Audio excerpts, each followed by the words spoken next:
avec Les Échos, l'émission business qui donne envie d'entreprendre. Philippe Bloch, Yves Villagine sur BFM Business. Deuxième partie d'émission, toujours bien sûr en compagnie de Yves Villagine et de notre invité du week-end, Benjamin Chemla, le fondateur de Stuart, dont vous pouvez bien sûr réécouter tout ce qu'il nous a raconté de cette belle aventure qu'est Stuart sur les podcasts du site BFM Business. C'est l'heure de la niaque de la semaine et avec Johan Rico, étudiant à l'Hydrac Business School, mais surtout le fondateur de Shop Hop Hop. Bonjour Johan. Bonjour. Shop Hop Hop. Hop Hop. OP. Ça veut dire quoi ? Alors Shop Hop Hop, c'est un service de livraison, donc on reste dans la logistique encore une fois. C'était pas voulu. C'est ça. C'est le hasard du calendrier. On est sur de la livraison collaborative, donc là on n'est plus sur des flottes de livreurs indépendants, mais bien sur des particuliers. Oui. Donc comme le disait Benjamin, sur un modèle qu'on a pu connaître aux États-Unis sur du crowd shipping, où une personne souhaitant se faire livrer à domicile va pouvoir encore une fois passer commande d'une livraison, et cette particularité c'est que la livraison sera effectuée par un particulier, donc une personne qui profite d'un trajet quotidien ou occasionnel pour récupérer un produit et le déposer au domicile. Alors sachez que ce casting est totalement c'est un hasard, parce que c'était pas du tout voulu, et pour être tout à fait sincère, je n'ai pas fait le job parce que j'avais dans le planning étudiant EDRAC sans savoir ce que vous faisiez, donc sinon on n'aurait pas forcément mis ensemble deux entreprises, mais c'est passionnant de vous avoir ensemble, parce que du coup on voit là un jeune acteur. D'abord, est-ce que vous le connaissiez, Benjamin ? Bon, alors je comprends que j'ai été piégé. Pas du tout, au contraire. J'en parlais avec mon attaché de presse. Votre avocat aussi. Et mon avocat, il y en a un, ça tombe bien. Non, vous le connaissiez ou pas ? Eh bien non, mais je le découvre. Alors allez-y, racontez-nous comment vous êtes venu sur ce marché. Alors on a créé cette entité-là déjà sur Nantes, donc on n'est pas sur Paris, donc ça peut expliquer aussi cette pas en concurrence directe. On souffle. Arrêtez l'assignation, c'est bon. donc on a monté Shop Hop Hop sur Nantes avec à la base 4 personnes, 3 profils étudiants et un enseignant. En tant qu'étudiant, vous êtes encore étudiant.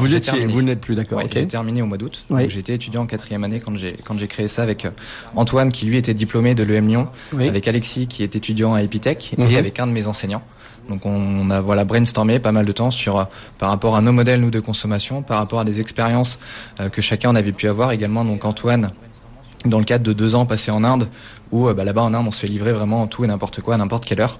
Et quand il est rentré en France, il souhaitait pouvoir continuer finalement à fonctionner de la sorte. Oui. Et en brainstormant sur ces idées-là et sur nos modes de consommation, on s'est arrêté sur ce projet de livraison dite collaborative, donc vraiment entre particuliers. Qui existait aux États-Unis apparemment, puisque ça existait on évoquait cette effectivement sœur aux États-Unis, Benjamin, oui.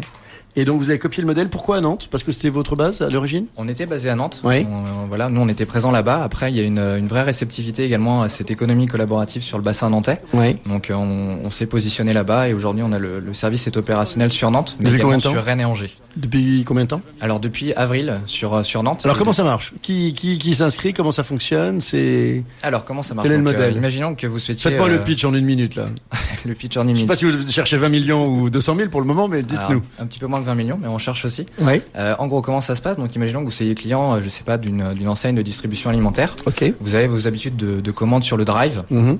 Vous faites vos courses en ligne, vous payez vos courses en ligne, Oui. et aujourd'hui, vous allez venir renseigner sur notre site internet votre numéro de commande ou votre numéro client. Du drive comme donné, donc la commande est Exactement. passée, et je vous envoie ça, et c'est vous qui ça. allez le chercher. Et donc, vous allez créer votre annonce. Votre annonce va être mise en ligne sur une application smartphone où la communauté de personnes qui sont inscrites sur Shop Hop Hop en tant que livreur, en tant que shopper, va pouvoir tout simplement sélectionner votre annonce, votre commande, aller la récupérer au point de retrait, vous la livrer au domicile, et en contrepartie, va gagner un petit peu d'argent. Et cette contrepartie, c'est tout simplement le prix de la livraison que vous aurez déterminé. Entre vous, de manière totalement libre. Exactement, Sans aucun en fait, forfait, sans aucun... Comme on peut aujourd'hui demander un covoiturage Quel sur est le Blablacar profil ou, des gens qui font ce type de livraison aujourd'hui ? On a majoritairement des étudiants, parce qu'on Oui. est sur effectivement un complément de revenus. Oui. On a également des actifs aujourd'hui sur Nantes qui profitent de leur trajet lorsqu'ils terminent leur journée de travail, qui rentrent à domicile pour récupérer un produit sur leur route. Et on a également les collaborateurs des enseignes et des magasins partenaires qui sont déjà présents au point de retrait du produit. Et qui se font aussi qui sont des slashers et en fait qui font ça un petit peu en plus, un job Exactement. en plus. Moi j'ai eu l'autre jour dans un magasin quelqu'un, je dis est-ce que vous pouvez me le dire ? Il dit pas de problème. Ils vont dans 1 heure, ils appelaient quelqu'un. En fait la personne était un salarié du magasin qui avait déjà fini sa journée C'est ça. et qui faisait de la livraison le soir effectivement pour le magasin, en bonne relation avec le magasin. C'est ça votre public en fait. Ça fait partie effectivement. En partie.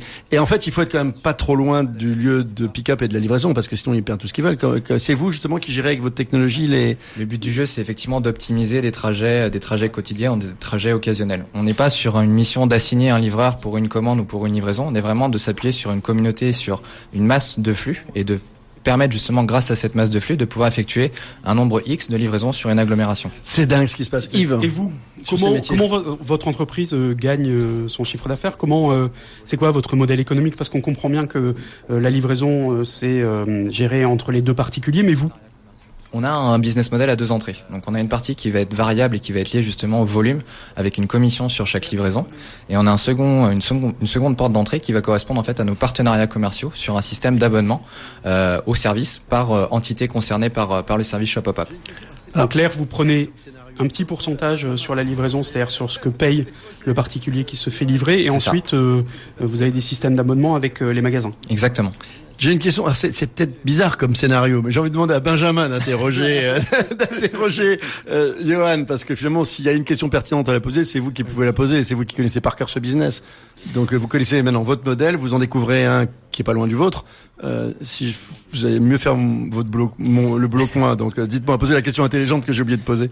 Non, mais moi je trouve que le crowdshipping est passionnant. Je trouve qu'aux États-Unis, ce qui fait sens, c'est que vous avez énormément de tips. C'est-à-dire une fois que vous arrivez sur le point de livraison, oui, en Amérique, vous avez un incentive qui est assez important au pourboire. En fait, c'est pas la France. Il n'est pas dans la culture française. Je peux vous le dire. J'ai fait plus d'un millier de livraisons et on m'a rarement donné un pourboire. Bien sûr, absolument. Malheureusement, donc la question qui se pose, c'est comment garantir du SLA, comment garantir de la qualité de service sur un modèle uniquement crowdshipping. Et deuxième question réglementaire, comment fonctionner avec des gens qui ne sont pas des professionnels. Alors du coup, pour répondre, je vais commencer par la deuxième question sur le côté réglementaire. C'est vrai que c'est un point qui est souvent soulevé. Effectivement, les gens qui font ces livraisons ne sont pas auto-entrepreneurs. Ils sont vraiment sur un statut dit de particulier. Donc ils sont déjà limités, on va dire, à un certain nombre de revenus qui peuvent se gagner grâce à cette économie-là, qui est plafonnée aujourd'hui, on va dire, à 5 000 € via la loi Macron. Donc on a une première restriction là-dessus. La seconde après, c'est vraiment une question d'assurance également. Donc on est en train de voir aujourd'hui pour développer un produit d'assurance spécifique à la solution, comme on peut l'avoir chez Blablacar ou chez Drivey, où il y a des produits d'assurance déjà dans le service. Et la première question du coup de comment, si tu peux juste me la rappeler, c'était comment la garantie, comment se garantit la qualité de service. C'est la qualité de service, parce que à partir du moment où on signe des partenariats avec des B2B, des gens sérieux, ils nous demandent évidemment des qualités de service, donc sur les temps, etc. Ouais. Donc du coup effectivement, on n'est pas nous sur ce côté de livraison express. On n'a pas vocation à faire une livraison dans l'heure comme peut le faire Amazon ou comme peut-être le fait également du coup Stuart sur des demandes bien spécifiques. Le client ici, l'utilisateur, va demander plutôt un créneau de livraison qui correspond souvent à la fin de journée. Et ensuite, le second point, c'est que on s'appuie sur une communauté, donc sur une masse justement qui a besoin de faire croître pour assurer tous les besoins de demande de livraison. Mais ça pose pas de souci aujourd'hui d'être on va dire pas en confrontation, mais d'être un canal complémentaire et différenciant sur cette livraison entre particuliers, comme on peut avoir une offre de transport SNCF TGV pour faire un Nantes-Paris, ou du covoiturage ou du bus. Donc on peut avoir vraiment trois modèles qui cohabitent. Yves, vous avez une question très courte parce qu'il nous reste vraiment 30 secondes. Les livreurs sont-ils notés par les particuliers qui se font livrer ? Oui, il y a une modération dans les deux sens. Le livreur note le client et le client note le livreur. Oui, parce que ça, c'est un des secrets du succès de Blablacar. C'est ça, le degré de confiance accordé. Non, j'aurais aimé rester plus longtemps, on pourrait presque faire une émission entière entre vous deux, mais malheureusement on est contraint par le timing. En tout cas, Shop Hop Hop, ça existe à Nantes. Il y a un développement national prévu ? Alors aujourd'hui, on existe à Nantes, Rennes et Angers. Oui. Et effectivement, on a une ambition de déploiement, notamment sur Lyon, Lille et Bordeaux. Bon, on verra si vous repartez copains ou concurrents de cette émission. En tout cas, échangez vos cartes. Je suis sûr que vous avez plein de choses à vous raconter. Ça s'appelle Shop Hop Hop. Et bien sûr, on va suivre ça. Et en tout cas, ça montre que vraiment les choses bougent sur ce marché de manière incroyable. Et c'est passionnant. Mabrouk Sassi, bonjour. Bonjour à